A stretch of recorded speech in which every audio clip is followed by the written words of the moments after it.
I can walk into Buc-ee's, use the restroom, grab a drink, maybe grab a snack, and head out. I've got 50% charge in the span of about 10 minutes. Like, it goes so fast that I really was anxious about the whole refueling issue when it comes to Teslas. But now, having had one for almost a year at this point and experiencing road trips, charging on the road, charging at home, I can tell you, it is the future.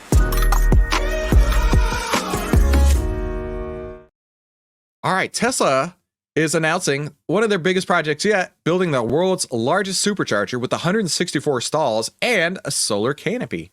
Now, I am a Tesla fanboy. I drive a Tesla Model Y. And if you don't like that, why don't you head on over to the other channel?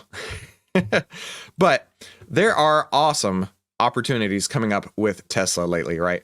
And I do have to wonder, this is just my opinion. This is no basis in reality other than my own opinion. I think that big oil is in charge of all these smear campaigns for Teslas, because it's like every other day you see some sort of, oh, this Tesla caught fire. Oh, this Tesla recall. Oh, this bad thing. Oh, that bad thing. But you're not seeing that with Toyota. You're not seeing that with Ford. You're not seeing that with GM, right? There always seem to be the news stories. All the negative news stories center around Tesla. And I can't imagine that all these other automakers are completely scot-free. So I'm not sure why, but I have a feeling that big oil is in charge of that, right? Because if Tesla has their way, they're going to continue to put up all these supercharger stations all over the place, right? Tesla's about to build the largest supercharger in the world with its supercharger network in Kerr County, California, with 164 charging stalls. Now, solar canopies and pull-through stalls. And honestly, like having my Tesla Model Y, I've always wondered why there's the giant glass sunroof instead of solar panels on top. That would make a ton of sense to me to at least get some sort of trickle charge just free from the sun. But I'm glad to see they're going to put it here. The latest project extends beyond numbers. It introduces a comprehensive design that incorporates solar canopies over each parking stall, ensuring that energy used for charging comes from a reliable, renewable source. And it will have 16 pull-through stalls catering to towing trailers and definitely the Cybertrucks, right? Which makes a lot of sense. We need to have more and more of these pull-through stalls for the Cybertrucks. I saw a video a couple days ago. It's one of the channels I follow. It's TFL Truck, TFL Now, TFL EV. They have several channels out there.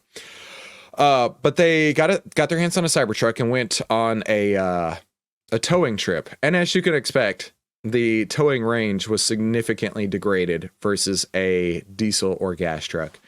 That's just the way it is, right?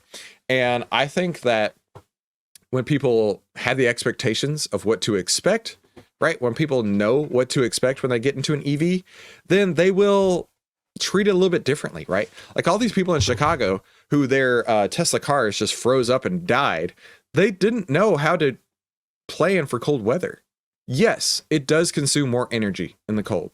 So, do you know how much it costs to fill up my Tesla from 0 to 100%? It's about $8.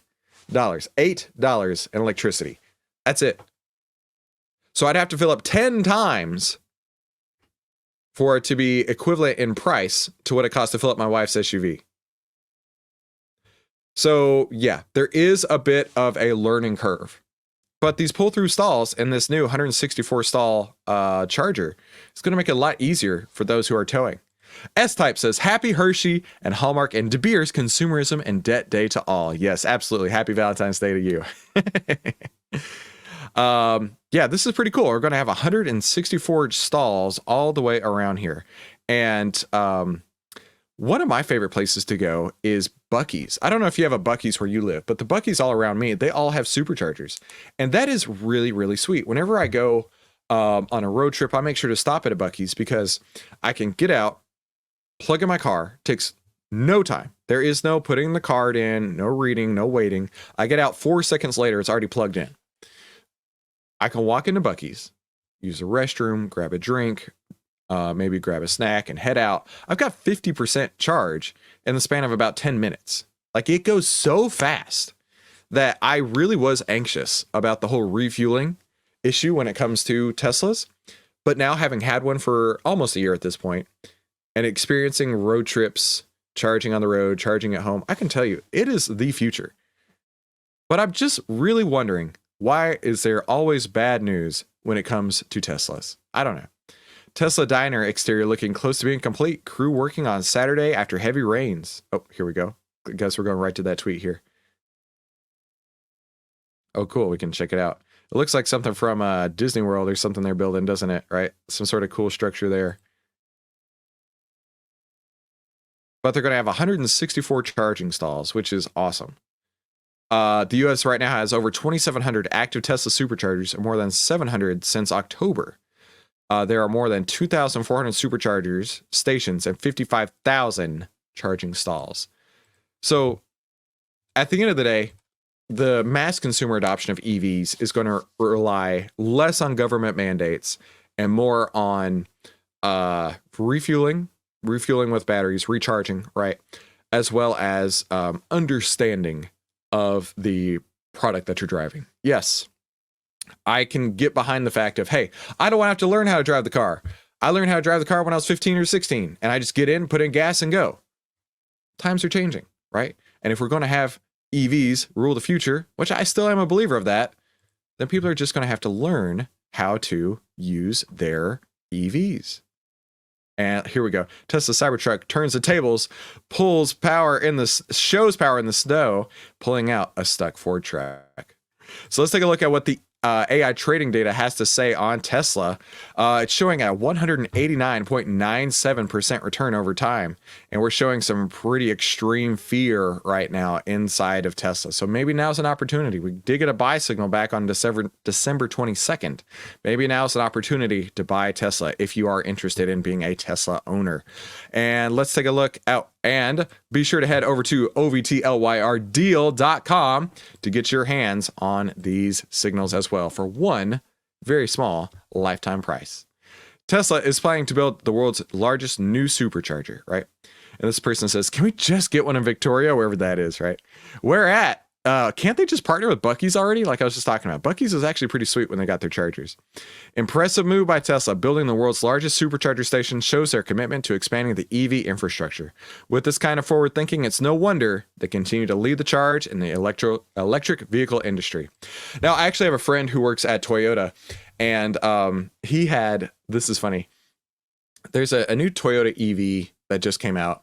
And one of his jobs is actually to drive the cars around for a week or two.